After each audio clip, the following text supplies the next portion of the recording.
What could be more self-explanatory? Today's video is titled Shocking and Bizarre Rituals from Around the World. Doesn't really need an introduction, does it? So let's just dive in.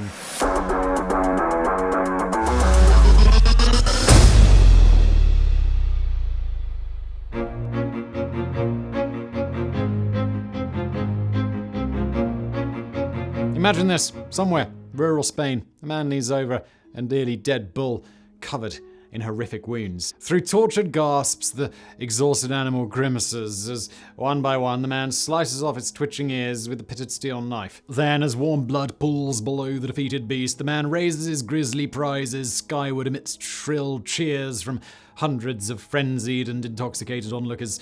But though this might seem like the final act of the heinous scene, it actually ends with the aforementioned spectators finishing off the poor animal with everything from spears and machetes to clubs and kitchen knives. It's hard to imagine such a brutal act occurring in a developed country these days, but similar scenarios are relatively common in some parts of Spain during the annual blood fiesta season.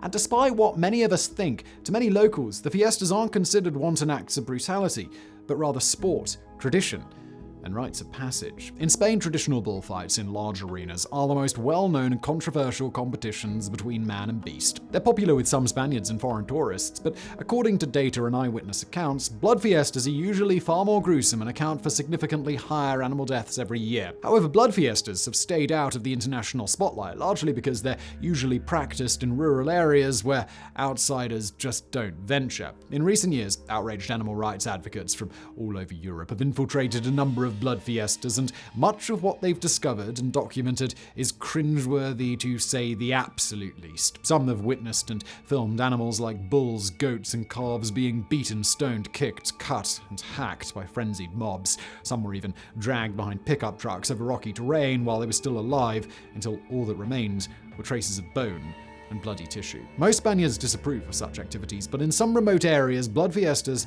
are highly anticipated yearly events. Each year, more than 10,000 may be held across the country, and they're all perfectly legal. Even more disturbingly, children often participate. Though it's easy to turn a blind eye and pass it off as a domestic problem, if you live in an EU member state, your hard-earned tax dollars may be helping to make it all possible. In recent years, the European Union provided over £110 million, that's $138 million in subsidies through its Common Agricultural Policy, most of which went directly to farmers who breed animals specifically for bullfights and blood fiestas. A number of activist groups have petitioned the European Commission to ban blood fiestas, or at the very least cut off outside funding, but chances are that they'll continue even if the Spanish are forced to foot the bill themselves. At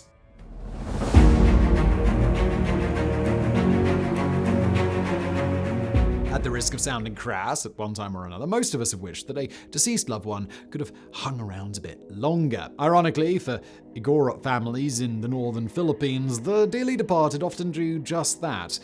They hang around. For more than 2 millennia, the Igorot have buried their dead in coffins suspended from sheer cliff faces hundreds of feet above the ground. But beforehand, the bodies are painstakingly prepared in accordance with tradition, the first step of which is to slow decomposition through dehydration. To this end, cadavers are smoked in small caves for up to a week. Next, the drawn, desiccated, and leathery bodies are tethered to ceremonial death chairs and covered with blankets. Then, after multi-day vigils, the corpses are uncovered and taken on bizarre funeral processions, during which mourners take turns handling them, going out of their way to touch areas where blood and other fluids seeped out and congealed during the smoking process. These dark and foul-smelling fluids are thought to contain the deceased's very essence, hence coming into contact with them is seen as a means of absorbing wisdom, a life force. When processions reach the burial sites, the cadavers are placed in colorful and ornate wooden boxes like coffins that are often fashioned from hollow logs. Since traditional Igorot belief is that a person should leave the world the same way he or she entered it,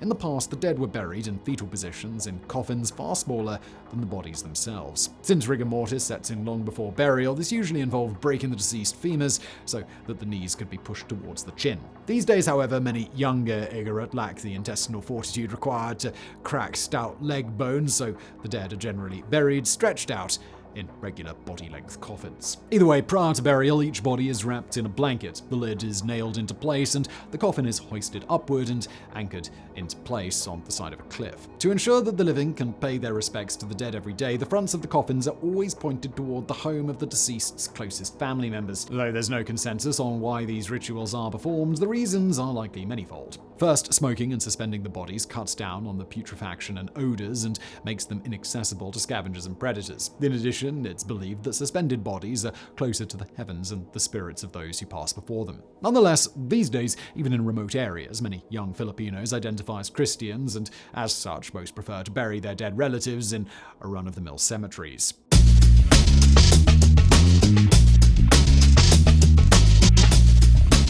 Not to be outdone by their Filipino counterparts, the Malagasy people of Madagascar actually dance with decomposed and desiccated bodies of their deceased ancestors, some of whom have been dead for years. The festivities generally take place during the annual Famarahana ceremony, before which the dead are removed from their balmy crypts. Characterized by drawn lips, discolored teeth, patches of missing skin, and exposed bone and muscle tissue, to put it bluntly, the cadavers have seen better days. In addition, the clothes they were buried in are usually little more than rags stained with reddish-brown bodily secretions. Disturbing visuals aside, the dead are stripped, cleaned, and reclad in fresh new duds, after which they're hoisted over the heads of revelers and paraded through the streets, accompanied by loud music and wild dancing. So that the dead will remember the living when they're reinterred after the festival, the living write their names on the new garments, typically in permanent marker. Famarahana ceremonies celebrate the lives of the dead, but unlike other rituals on this list, they're relatively recent traditions, probably originating no earlier than the mid-17th century. The macabre custom is based on the belief that in order to convene with the spirits of those who pass before them, the bodies of the recently dead must first pass through a succession of ceremonies and decompose completely, both of which can take years. And until then, the dead aren't technically considered dead at all. Generally held once every 7 years, Famarahana ceremonies typically draw family groups from far and wide, but these days they're far less common than they once were. Younger generations tend to find the practice distasteful and antiquated, while in some cases the cost of preparing the body, buying new clothes, and paying for the accompanying celebration has become prohibitively expensive. In addition, a number of obvious health concerns arise from handling corpses. Some evidence suggests that Famarahana ceremonies have been responsible for outbreaks of the pneumonic plague in the region. In recent years, the government has forbidden the practice for those who've died of the plague, but in rural areas where oversight and enforcement are nearly non-existent, this decree is usually ignored. Likewise, for more than a century, Christian missionaries have actively discouraged the practice. But though the Catholic Church once took a hard stance against Famarahana ceremonies, at least officially, the Vatican now regards it as a cultural practice instead of a religious one.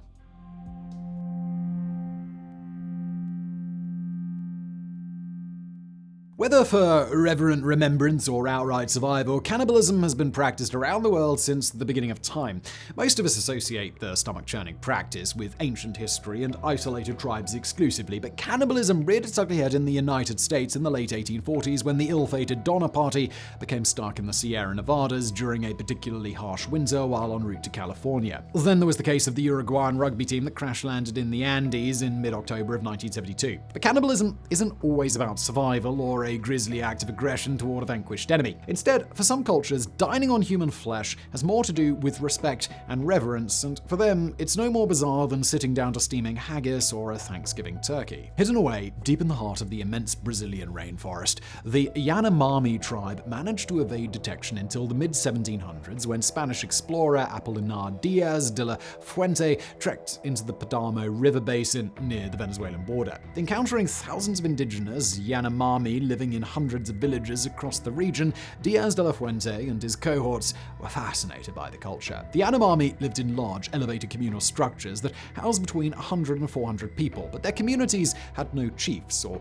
established hierarchies. On the contrary, important matters concerning the community were generally made by consensus, and women had just as much say as the men did. There was, however, a traditional division of labor within the society. While men typically hunted and patrolled the community's borders, the women spent most of their time attending to domestic domestic chores and foraging for wild edibles in the nearby forest. Though all seemed surprisingly idyllic, the members of Diaz de la Fuente's expedition were slightly disconcerted to discover that the Yanomami practiced a form of cannibalism called endo-cannibalism, in which they ate small, symbolic portions of deceased members of their own community. Though painful, most Western cultures consider death a natural occurrence, but the Yanomami see it differently. They believe that death is caused by evil spirits, often those of enemies intent on wiping them out and taking their resources. Immediately after a person dies, the body is wrapped in leaves and taken into the forest far away from the village center. To allow nature to run its course, bodies are typically left to decompose for between 30 and 45 days. Then, the bones are removed, cremated, and pounded into ash, after which they're mixed with boiling water and bananas to make a slurry-like soup. The soup is then shared with the entire community until none remains. It's believed this funeral ritual helps keep the living strong by providing them with sufficient sustenance to stave off the aforementioned spirits, and it also helps the deceased find peace in the afterlife.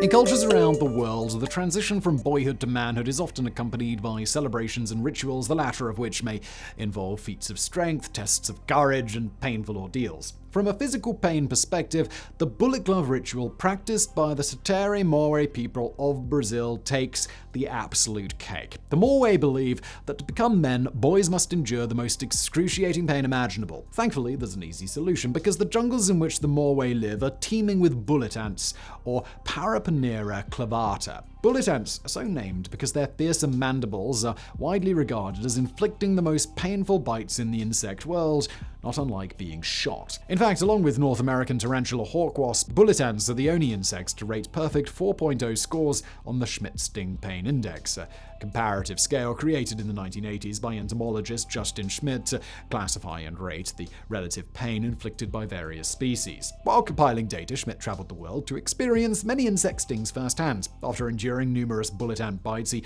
described the experience as wave after wave of unbearable burning that often lasted for more than 24 hours. Before Moe boys are subject to the trial, elders disperse into the surrounding jungle to collect hundreds of bullet ants after first rendering them unconscious with a sweet natural sedative made with a hodgepodge of indigenous plants. Back in the village, the ants are woven into the mesh of large mittens made from pliable twigs and vines. Then, the ant-studded mittens are placed over the hands of the wide-eyed and often terror-stricken boys. When the groggy and disorientated ants regain consciousness, they immediately begin biting the boy's flesh. To pass the test, boys must keep the mittens on for 5 minutes while being repeatedly stung by dozens or hundreds of ants. But though the gloves are removed after only 5 minutes, the boys may experience severe and often debilitating pain for more than a day. Symptoms include nausea, vomiting, hallucinations, muscle paralysis, and erratic arrhythmia. Worse yet, the ritual isn't a one-time deal. Depending on their age, the traditions of the village in which they live, and their standing in the community, each boy will have to undergo the ritual numerous times over months or even years, until such a time that elders are convinced that they've suffered enough and have what it takes to become a man.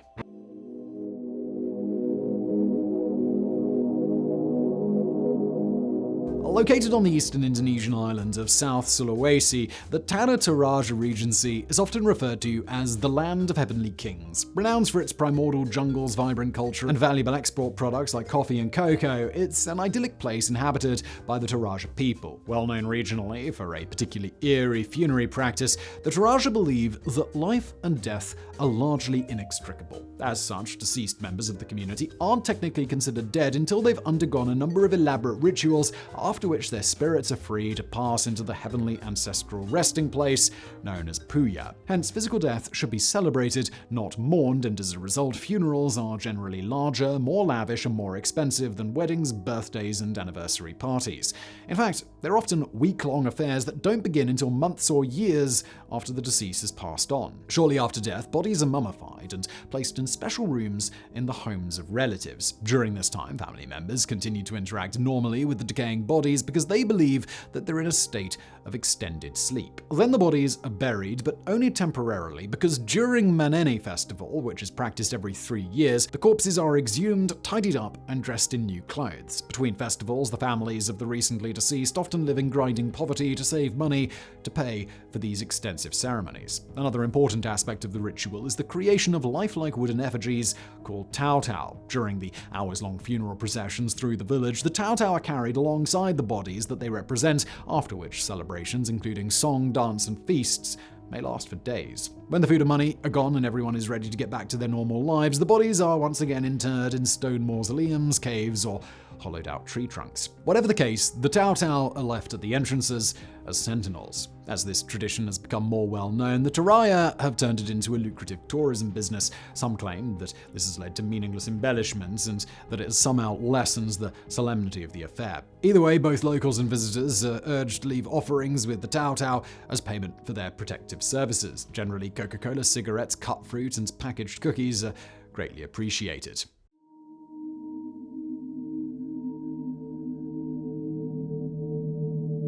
In most cultures, the death of a loved one is a traumatic experience characterized by shock, grief, and feelings of loss. That said, in some parts of New Guinea, they're living up the ante by adding voluntary finger amputation and excruciating physical pain to the mix. Members of the Dani tribe believe that both emotional and physical pain are necessary elements of the grieving process, and in many respects, Western science backs up this assertion. Known as the body's natural painkillers, endorphins are produced by the hypothalamus and pituitary glands in response to painful and stressful situations.